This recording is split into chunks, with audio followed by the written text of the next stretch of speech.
Ciao amiche e amici, sono riuscita a rientrare a casa dal mio viaggio in Indonesia che aveva preso una piega inaspettata. Partire alla fine dell'inverno mi ha fatto quasi perdere l'arrivo della primavera. Quando sono tornata in cascina i narcisi erano già sbocciati. Ci tengo molto a questi fiori, sono i primi che coraggiosi spuntano dopo l'inverno e annunciano una nuova stagione. Mi ricordano il ritmo della natura, un ritmo che oggi perdo facilmente. Viviamo ad una velocità che ci permette di essere ovunque, di attraversare il mondo in pochi giorni, ma che spesso ci fa perdere il contatto con il tempo e con i luoghi che abitiamo. Forse è anche per questo che abbiamo smesso di vedere la natura come qualcosa che ci accompagna e ci sostiene, e abbiamo iniziato a trattarla come qualcosa da usare. Io non ho lasciato questa vita fatta di movimento, lavoro e viaggi, ma cerco a modo mio di riconnettermi. Ed è anche per questo che ho scelto di dedicarmi quando posso a questa cascina.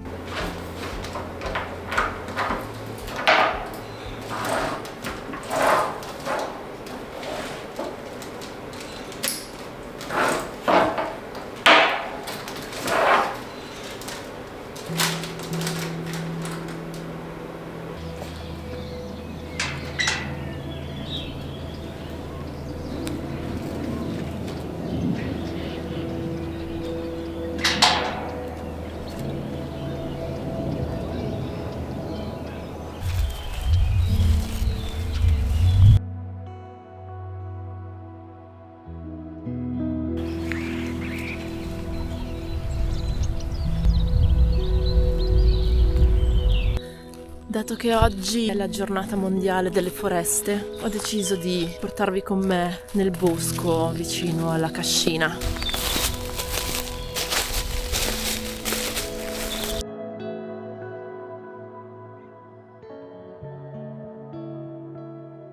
La giornata mondiale delle foreste è stata istituita per portare consapevolezza sull'importanza delle foreste e della loro gestione sostenibile.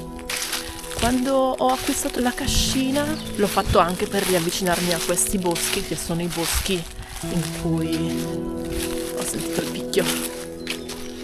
Sono i boschi in cui venivo con la mia famiglia, con i miei nonni quando ero bambina.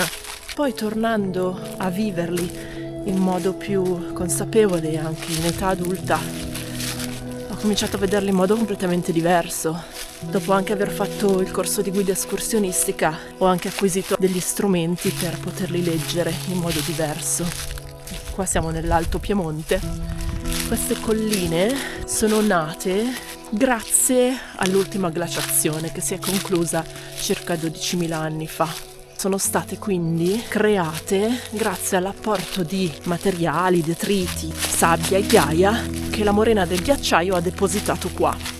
Ma un'altra cosa interessante che ho scoperto studiando anche questi boschi è il motivo per cui ci sono questi bellissimi pini silvestri. Quando sono arrivata qua mi ero detta: ma cosa ci fanno dei pini qua? Mi sembravano fuori luogo.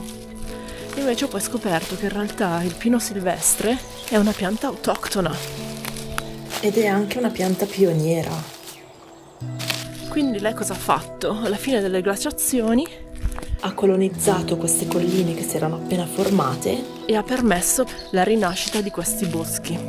La cosa un po' triste è che sono delle popolazioni ormai residue. Non rimangono più molti esemplari, almeno in questa zona. Sono state utilizzate per le loro proprietà, per il legname, e piano piano stanno scomparendo. E secondo me è una perdita enorme, perché questi boschi sono di una pace incredibile, oltre ovviamente a dare casa a un sacco di altre specie.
Mentre finisco questi tortelloni che devo dire che sono veramente buoni, vi consiglio di farli con gli stridoli che adesso si trovano nei campi.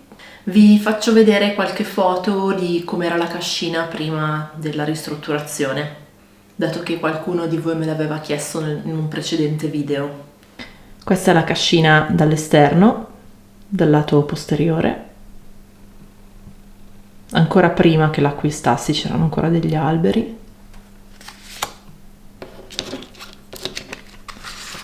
Questo invece è il lato interno, quello che ogni tanto vedete nei video.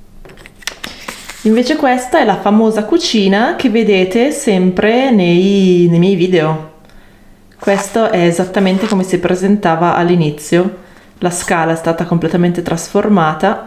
Quel bagno è stato praticamente buttato giù e ricostruito, sono stati tolti tutti i pavimenti e rifatto tutto. Questo è da un'altra prospettiva. La stanza sopra, che avete visto in altri video, dove ho fatto il divano letto ad angolo, dove ho anche il materiale da cesteria, dove è stato messo il finestrone per chiudere quell'apertura già esistente. Parete, la parete che ho intonacato con l'intonaco in argilla. Questa invece è la sala, quella è la porta originale di quella che era la vecchia stalla. È stato tolto tutto il pavimento, è stata risanata tutta la stanza. Questo è l'ingresso della stessa stanza dal cortile.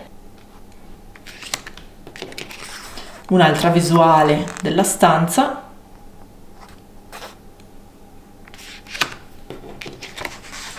E il lato dove adesso appunto c'è il divano, dove ho fatto la cassapanca in fondo Quella era la vecchia mangiatoia, è stata completamente rimossa e poi è stata ricostruita e trasformata da me in panca.